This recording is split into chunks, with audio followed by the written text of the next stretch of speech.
In this episode, we're talking about pre-screening guests and what are the things that you should be doing if you have things like Instant Book on. So stay tuned. Vacation Rental Machine helps hosts just like you learn how to start, grow, and scale your short-term rental business. This show is all about creating systems that help you automate your business, giving you more time and money freedom. If you're ready to start living the vacation rental life, then subscribe to this podcast today. Come and join us on our Facebook group, The Host Nation, where we'll be talking about starting, automating, and scaling a short-term rental business. Now, on to the show. Hey, what is going on, Host Nation? To another episode of Vacation Rental Machine. I am with John Bell. I'm Julian Sage, and we're talking about pre-screening guests and the steps that you should be doing to prevent certain types of people from coming into your unit. Now, we've probably heard a lot about with Airbnb and this mass shooting that happened, and a lot of people were injured. And now Airbnb is talking about verification in this process. But we can't just depend on Airbnb to make sure that the guests that we're allowing into our space aren't these wrong types of people. We only want certain types of people into our properties, but it can be challenging and scary when we do put Instant Book on because we're just allowing a certain type of person into our property. Sure, they do have to have these certain criteria, and we're going to talk about that, but as a professional, when you are allowing lots of people into multiple properties, that's a lot of people, and it can be overwhelming if you're trying to get IDs from every single person. There has to be a streamlined process for this. So in this episode, we're talking about that process, about how a professional scales when pre-screening guests and the things that you can be doing to make it easy on you and an automated process. So John, what has been your experience with pre-screening guests? What were you doing when you first started off with pre-screening guests, and now what does your system look like? You know, when I first started off, I did start off instant booking, right? So that automatically eliminates a lot of pre-screening of people that you could do. I mean, that automatically just cuts down the people that you get a chance to screen by at least 70%. So the people that I did get a chance to screen, they were either people that didn't meet a certain criteria. The two criteria that you really have within Airbnb are to have a government ID or basically a verified profile.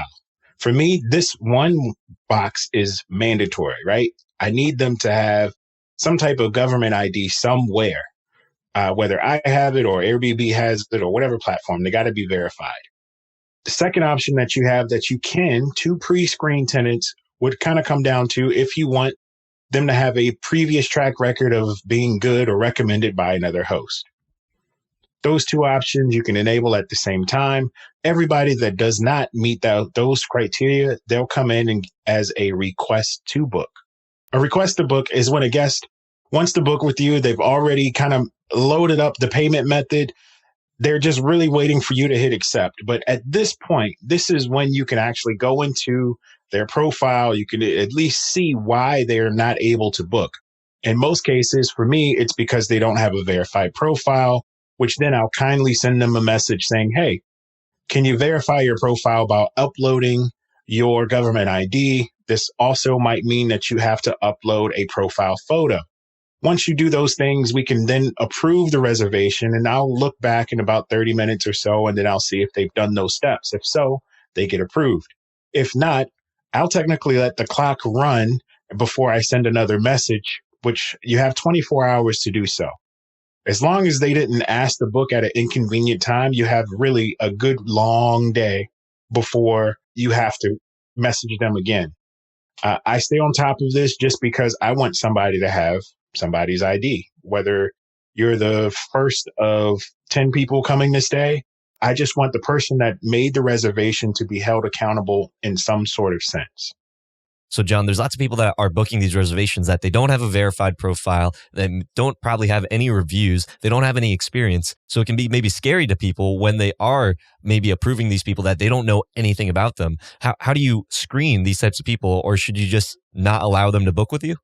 Oh, 100% you shouldn't. You should have let them book. As long as you're not turned off. Sometimes you got to go with the gut feeling. But your gut feeling should be backed up by either your questioning back and forth to the guest. Remember, this is a platform where people are home sharing. If somebody wants to book, you have 100% of the right to ask them, hey, what is the purpose for your trip? So you can ask them those questions. They can give you responses. If you're comfortable with them, you can accept them. If you're not comfortable with it, then you don't have to accept the reservation. There are some dings that you'll get by not accepting the reservation, however, by the platform, because Now you're denying people. They want to know why you denied them, so they don't send you those people anymore.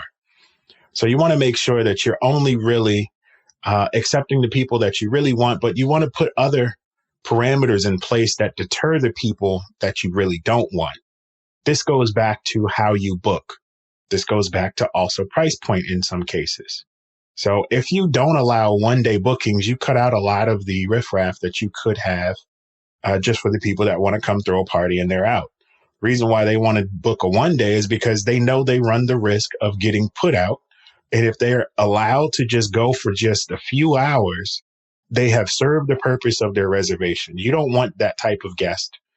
Granted, in times like this where it's slow and you got somebody that wants to book one night, you kind of reconsider those things, or you have a gap that you want to fill.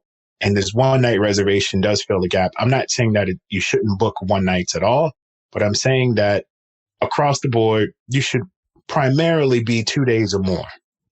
So, John, you said that it's a good thing that people are actually booking with you one time. You said that when new people are coming onto the platform, that's good growth. That means that Airbnb, it's growing. More people are interested in booking in this space. So it is a good sign for us to see new people that are coming onto the platform. But like you said, Airbnb does make it a little challenging when they are hiding a lot of information. Like now you can't see pictures of the people before they are booking. And one of the issues that was that I remember was that people would have different photos than what their profile is. And even after they book, sometimes maybe their photo doesn't match up, or it might not be a legit photo.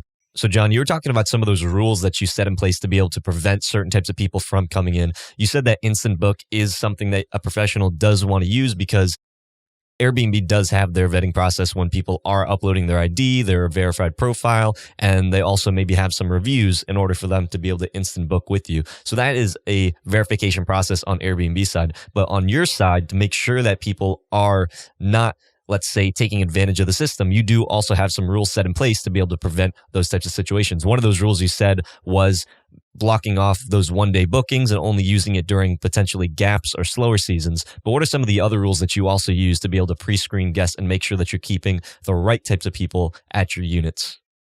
It's definitely within the house rules, right? In the house rules, I pre-expose all the rules that I want them to know, to include that there's external cameras, to include that there's internal noise monitors. The smart person that wants to come throw something at my place would actually read that and actually say, this probably isn't the place for me. At the same time, there's some people that aren't that smart, that don't even read those things, that do book. I mean, it's not impossible for these things to happen, but if you have external cameras to the property, you kind of see things kind of developing. One thing that I know is that if I got a 3-bedroom place and somebody books for 1 guest, there's something wrong there. Either they didn't put the right amount of guests in, or they're looking to do something that they don't want me to know. And I've been able to stop a few things just by looking at the reservation, looking at the details that the guest provided, at the same time, taking a look at the front camera as they're trying to check in, and I see 5 people with bags getting out. That tells me that, hey, these 5 people are looking to stay. Maybe the place can accommodate 5, but there was a reason why you put in 1 guest and I asked and maybe you didn't respond. With a lot of new hosts, though, they maybe feel anxious. And I know that some of the apps, such as like Your Porter, they even allow you to be able to collect guest identification. And there are some locations where you have to collect that type of guest identification just for verification purposes, because Airbnb does withhold that type of information. Are you not concerned about taking like let's say a driver's license or a passport for someone, or are you just trusting that Airbnb is going to be able to maybe potentially provide that info if something does happen? So for Airbnb, like I said, I want them to have the information. I'm okay with that. When it comes to other platforms, let's just say booking.com, I do want to know at least who's coming in, especially if there was an issue processing their credit card. And it's not uncommon for booking.com for there to be issues processing somebody's credit card. There's a lot of fraud going on out there. So yes, you want to get an ID for those people that book externally to that platform. Again, as I've said it a couple times before, Airbnb is the most user-friendly system or platform for hosts that are just starting out, that they cover everything that we need to cover and make things a lot easier than we're exposed to on other platforms that were really built for hotels where they go in and they check in at a desk and you give them an ID. Those things are put on the actual building, not necessarily just on the host. So as these other platforms start to curve things and make it easier for hosts to host their properties, I look to see some of those changes come in. But yes, when I book externally, I do want something. I think you brought up a really good point, John, and especially with all the stuff that is happening with Airbnb and they're tightening their policies, people are also looking at other platforms to maybe be able to start advertising on. So people that would just traditionally just rent on, let's say, Airbnb, now they're looking at other online travel agencies like Booking.com, Expedia, and these places. What is your verification process for guests on there? Because with Airbnb, we have Instant Book and we have their own verification process. But like you said, there are potentially more scams. So is your process the same on these different platforms or is it different? It's a tad bit different. It's because you almost have to send them a rental contract. During that phase, you're able to collect whatever information you want to collect. You're going to be collecting a signature from them. If you're really good at it or you have a system that in place, you can collect a pre-authorized credit card that you can use for extra services or just to hold your security deposit. Those things are important with the other platforms. But again, those other platforms are getting a more host friendly. So they're starting to incorporate some of those things for us. I think that those are all really good points, John. And I wanted to highlight something that just going back to the very beginning of VRM when we were talking about branding is that your branding is also going to attract a certain type of client. And when you are catering to a higher end type of client, to someone that is going to be spending a little bit more money for a property, you're going to be vetting out a lot of those people that maybe are just looking for a cheap place to stay, that maybe would want to cause issues. Have you found with your properties that the cheaper places typically have more issues and that the expensive ones are a little bit easier to deal with? Or what has been your experience with your types of properties? Not really. I mean, it's no different than anything. I mean, if it's a group of people and they're staying at a bigger property, normally they're pooling money. So the same things that can happen at that property can happen at a smaller property or a cheaper property and vice versa. It just really depends on how many it accommodates and how many people can split the bill. It's the level of something happening, the percentage of something happening is not necessarily that high. I don't have a high number of parties or people that come in and damage my place or anything like that. At worst, which this just happened not too long ago, is somebody smoked inside of my units. So it's few and far in between. There's really no way to kind of vet against that particular thing, especially if the person is brand new to a platform. No other host has said anything about it. You're just kind of winging it in a bit. I think what John was saying, and that having over 30 properties and dealing with a lot of different types of guests, there are these systems that you can put into place, and you don't have to be afraid of the guests that you are allowing to stay at your rentals. Because we do hear about this stuff that is over publicized, like these guests that are causing shootings and causing all these issues. The media does try to attach onto this idea that Airbnb is bad, and really, as a professional host, you do find these types of situations where maybe someone does smoke in your unit or maybe someone does try to allow extra people into your home. But these types of situations where people are getting shot and killed, it's not like a daily occurrence. This isn't part of your just everyday hosting experience. These are one-off types of situations, but it is important how you are setting up your units before that.